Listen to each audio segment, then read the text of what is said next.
What do you think of these opening hands? All right, no turn one play for Caleb, and something that looks perfectly fine for Doomwake, right? Yeah. 3 lands, like Thoughtseize into Thoughtseize, deal with a mana dork, and then just deploy the One Ring. That's kind of what you want to do. Seems like both players kept. And Yeah, so leading far off on the it's... Thoughtseize here. This Urborg is going to be a bit interesting in the matchup, just like turning this forest into a bayou, huh? Yeah, shouldn't be too much of an upside, right? Seems like with the fetch land, Caleb is gonna be able to pay for his spells, but I'm not surprised to see Wall of Roots being discarded with that first Thoughtseize. Second Uh, Urborg, probably not where Doomwake wants to be, but a second Thoughtseize, this hand is getting picked apart.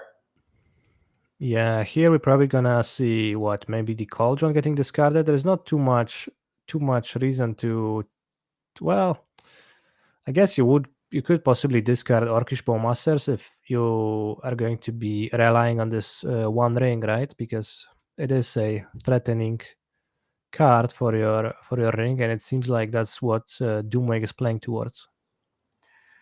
What do you think about this play? Playing out the Hierarch, which obviously he doesn't know there's a Fatal Push in Doomwake's hand, but Doomwake opting not to push it on end step. Mm-hmm.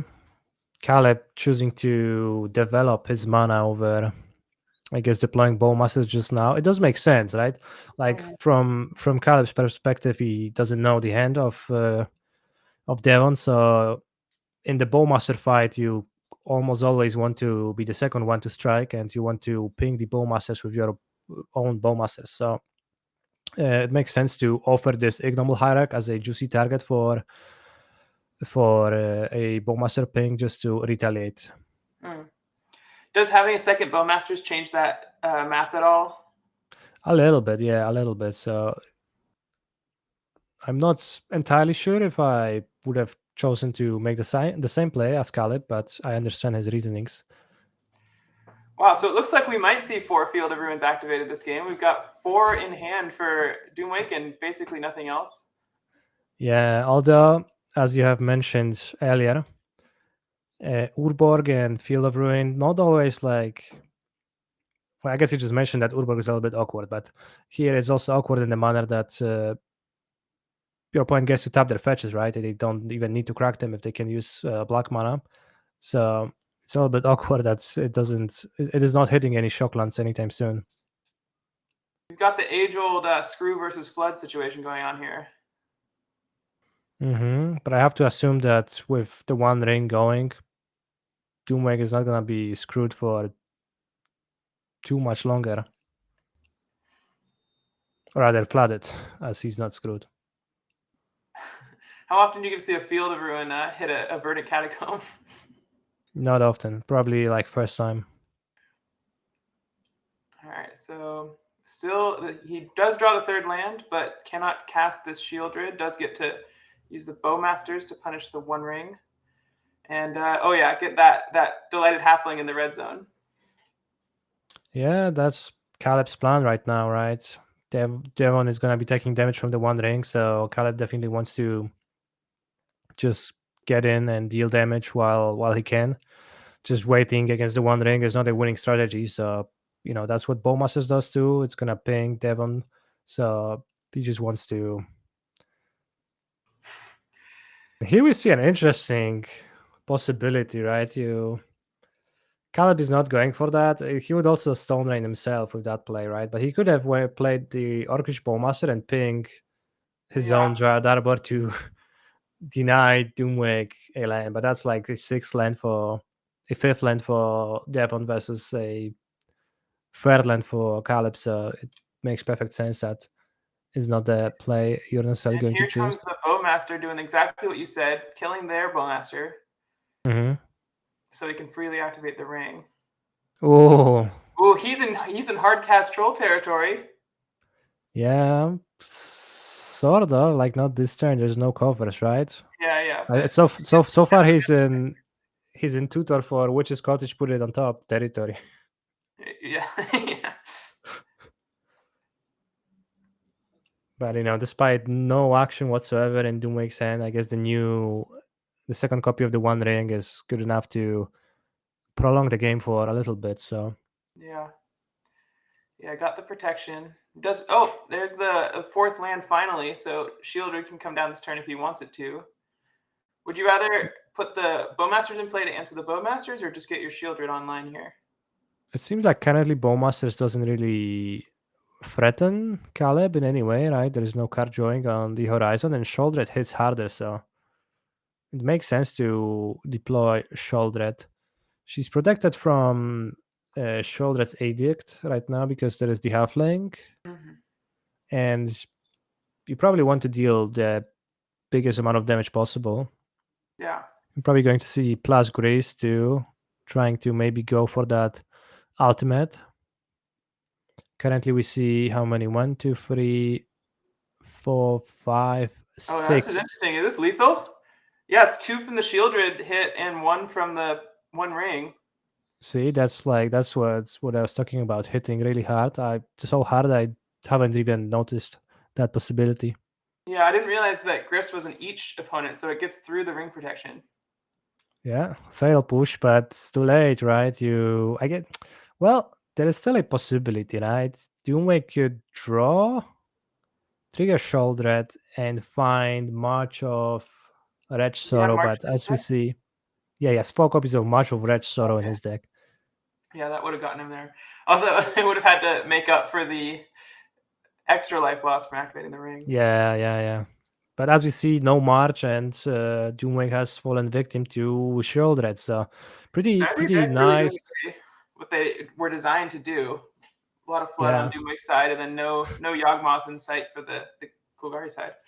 yeah, pretty nice job on Caleb's part, just like kind of turning, aggressive and prioritizing dealing damage, casting that 0 mana ballista just to ultimate Gris to find a lethal line right now. Pretty cool, pretty based play if you ask me.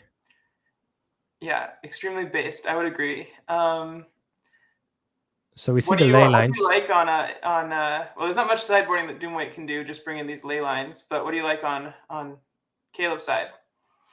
Well, I like seeing that while you say there is not much to do on Doomwake's side, he still brings the ley lines, but seems to be thinking really, really, really hard on what to cut. Not an easy decision for him. Yeah. Well, on the other hand, we see Caleb bringing in Elven Chorus, a pretty cool card from Lord of the Rings, Tales of Middle Earth, and Fulminator Mages to fight off Coffers. Of course, makes sense given that the deck that Devon is playing is pretty mana hungry. Cutting down on Ignoble Hierarch to reduce the vulnerability to Orcish Bowmasters, that all makes sense. All right. Sweet. So we got Doomwake on the play. The ley Wow. line in the opening hand. Is this exactly the kind of hand you want to see? First 7 leyline in it. Also basically the nuts, right? Urborg, Yeah. Swamp, Cabal Coffers, Ifotsis, and I guess March of Red Sorrow. So I guess if you can call any hand with March of Red Sorrow nuts, right? This one is it. Yeah, and Caleb's got, once again, a slower hand, no turn 1 play. Although he did cut 2 of those mana dorks you were talking about. Mm-hmm. What are you taking out of this hand with this Thoughtseize? So let's rule out Agatha's Soul Cauldron, as that doesn't work through leyline, so we're not taking that. So it leaves us with 3 cards to choose. You can hit the Wall of Roots to reduce the amount of mana that Caleb has access to. Elven Chorus is a card that Doomwake cannot answer in the long run, but I guess he seems to go with the mana denial strat. Makes sense, and he just thinks he's gonna be able to overpower the Elven Chorus later. Draws a Field of Ruin to increase the amount of nuts in the hand. You can really hit that Dryad Arbor. Yeah, exactly. All right, so you're gonna see Urborg pass with the March ready to deal 2 damage to Orcish Bowmasters, effectively negating the ping ability That's just so strong.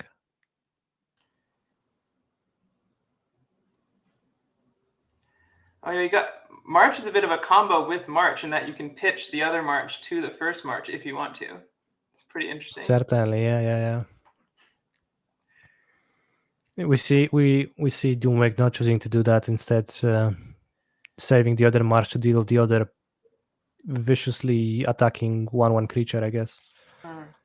But once again, the One Ring on turn 4, ready to draw cards, and this time Caleb doesn't really have the aggression that's necessary to maybe overcome that, and Blood Artist doesn't even trigger right through Leyline of the Void, so the combo is not an option either. Doesn't At trigger, least, doesn't attack. yeah, at least not until a Hail might would have been found, right? That's still That's true. an He option. does. He did bring in the might, right? I would assume. Yeah, there was a single might in the deck. All right. Well, he's got a lot of mana to work with, and Mm-hmm. not much so far on Doomwake's side. More marches. How do you feel about a third March of Wretched Sorrow? Well, I have to count. I'm really bad at Cabal Coffers math, so let me think. You play under Coffers, you tap 2 lands, you add 5, then you tap your second Coffers, then you add 9 mana total. That's a 9 mana total. That's plus 8 live. That's actually a pretty hefty amount. That's actually, the card is not so bad once you have access to, a dozen mana or something. So, all right, I have to give the match that. So yeah, it would have been maybe somewhat reasonable for Doomwake to try to remove some creatures. Not what but it Caleb is wants not. to see here. Yeah, it is not what he goes with, and Caleb kind of flooded here, right? Not many options besides attacking for 2. Notably, the Soul Cauldron can exile from the opponent's graveyard. I don't know if that will end up mattering, but Yes. it only grants counters if it exiles a creature, so it is not going to help much with the aggressive portion of the game. Yeah. All right. Let's see if anyone can draw anything. All right, we see big March EOT. Probably going for the Blood Artist. 4 more life. Yeah, maybe. Yeah, that's actually a good strategy. Lose life with the One Ring, you gain life with March of Wretched Sorrow is just perfect. Yeah. Is this a Hitting Splinter the Dryad situation? Arbor. Hitting the Dryad Arbor is interesting because it just taps for mana, as does literally every other creature on the battlefield. There we go. All right. So he's got, if I count correctly, 10 million mana. That sounds about right. Yeah. Got to cast the Talisman, so he has 10 million and 1 mana. And what are you getting with this Beseech here? Well, first I'm looking at my sideboard and I'm checking if Karn the Great Creator is just, winning the game. And it seems like with options like Walking Ballista and Cityscape Leveler, it very well might. It makes sense to grab Leveler, but instead it seems like Doomwake is going to tutor up something from his deck. What's that gonna be? A Damnation. Sure, that makes sense. Well, if Caleb didn't cast anything off the library last turn, it seems safe to say that it's a land on top. So just clearing out the creature seems like a reasonable choice. Oh, we see a Blood Artist trigger on the stack. I have to admit I was confused. I was very confused for a good few seconds, but then I remembered that Leyline of the Void exiles all of the cards that your opponent plays, it doesn't exile the tokens. So I didn't know that. That's crazy. Yeah, that's why one of the creatures dying, which was an Orcish army, triggered and caused Doomwake to lose 1 point of life, which admittedly will matter. All right, well, this game is probably over unless somehow Doomwake accidentally kills himself with the One Ring. Just like when you're very far behind, you think, Oh, maybe they'll deck themselves. These days, it's maybe they'll die to their own One Ring triggers. Yeah. All right. Well, that was a pretty quick 1-1. Seems like Caleb was not interested in playing to the out you have mentioned, but Yeah. He doesn't want it enough. it seems like Necromantia is entering the deck. It was not in Caleb's deck for game 2. Ignoble Hierarch coming back on the play to speed the deck up. Cutting an Orcish Bowmasters, that's interesting because you'd think that it's a valuable card against, Devon's Bowmasters and the One Ring in general, but it seems like we are reducing that one. Also cutting Blood Artist against Leyline of the Void. Mm-hmm. What do you think he's trying to name with Necromantia? Maybe Karn?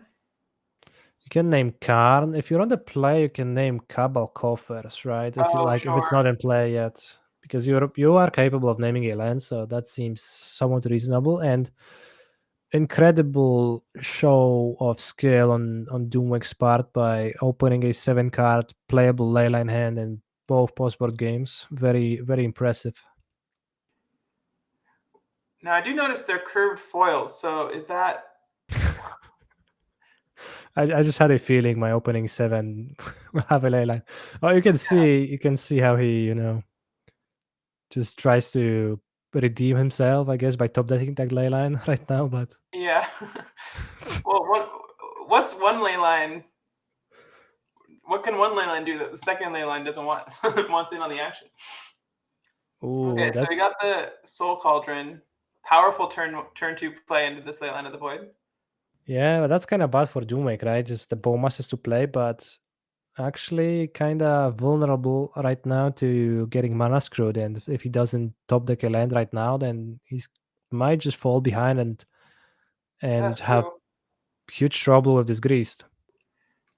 And then next turn with the Sheoldred coming down, if he can't turn on Revolt. Oh yeah. Okay, well,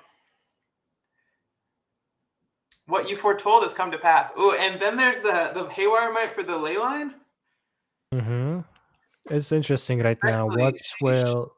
What will Caleb go with? Playing a Sheoldred seems reasonable, right? The removal, like you see that Doomwing has missed a land drop. You know that Revolt has to be triggered somehow. Could also Necromantia here, Mm-hmm. right? Or no, that's the... Oh no, yeah, you could have. Just wants to value getting the graveyard going. Yeah, seems like that is the case. Playing 2 1/1 creatures, maybe just intending to trade for the Bowmasters. Yeah, that makes sense if you're looking at valuing your Grist Living. Ooh, that is probably a huge, well, somewhat of a misplay, maybe. Because right now, if Doomwake wants to attack into Grease, there is a creature in the graveyard, which there wasn't previously. So Agatha's Soul Cauldron can put a +1/+1 counter on the creature on instant speed. That's a really good point. Oh, there's the use for the ley line, pitching it to the March of Wretched Sorrow. Awesome. But we see the thing. Caleb has a Grease in his graveyard that he can give a +1/+1 counter to his Oh, insect wow. token, and now it's gonna produce insects too. It's gonna have all of the grist abilities, the Oh my loyalty gosh. abilities. It's just such a fun interaction to me Yeah. because yeah, like it for some reason, like the way the rules of the game of Magic the Gathering are structured, loyalty abilities are just not connected to the card type This is... planeswalker really at all, right? Even though you might have thought they are, right? But no, that You is see not the Doomwake case. So pop the concede button up on the screen very briefly.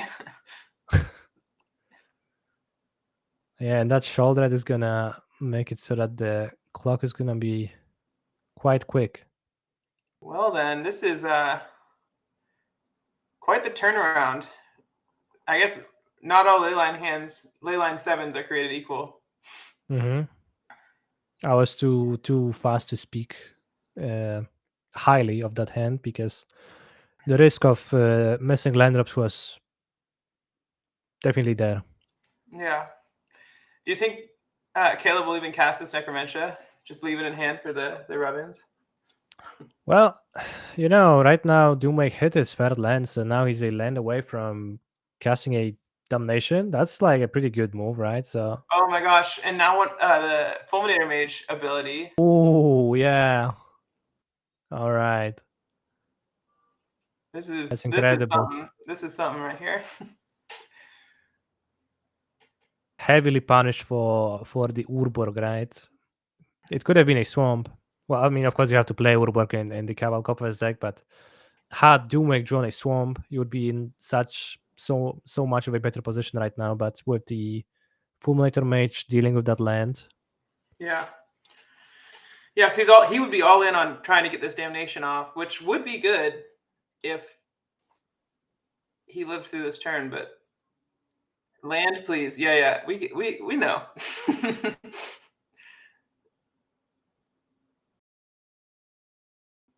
Necromancer. I hate to break it to you, Doomwake, but you need 2 lands. Yeah, and I'm not sure if it actually adds up at this point. Like, is it even possible to draw 2 lands fast enough? You take 2 more from Sheoldred, then you take 1, 2, 3, 4, 5, 6, 7. So I guess in theory, we're probably gonna see Necromancer on Cabal Coff. Nah, it doesn't really Could make just be on sense to damnation exile. or the You could ring. name Damnation. You could also name Field of Ruin to reduce the amount of lands in That's true. in Well, everyone's yeah, deck. because Coppers doesn't do anything here. Yeah. But Field of Ruin is kind of safe from Fulminator Mage, right? Because you can always sacrifice it in response to the Fulminator's ability and fetch a basic. So Yeah, you you should could be able name to. that. Oh, yep, he names damnation. That probably makes more Well, now he sense. gives him a 2/2 though, so it's tough to say which is better: a damnation that you can't cast or a 2/2 on the battlefield. Exactly.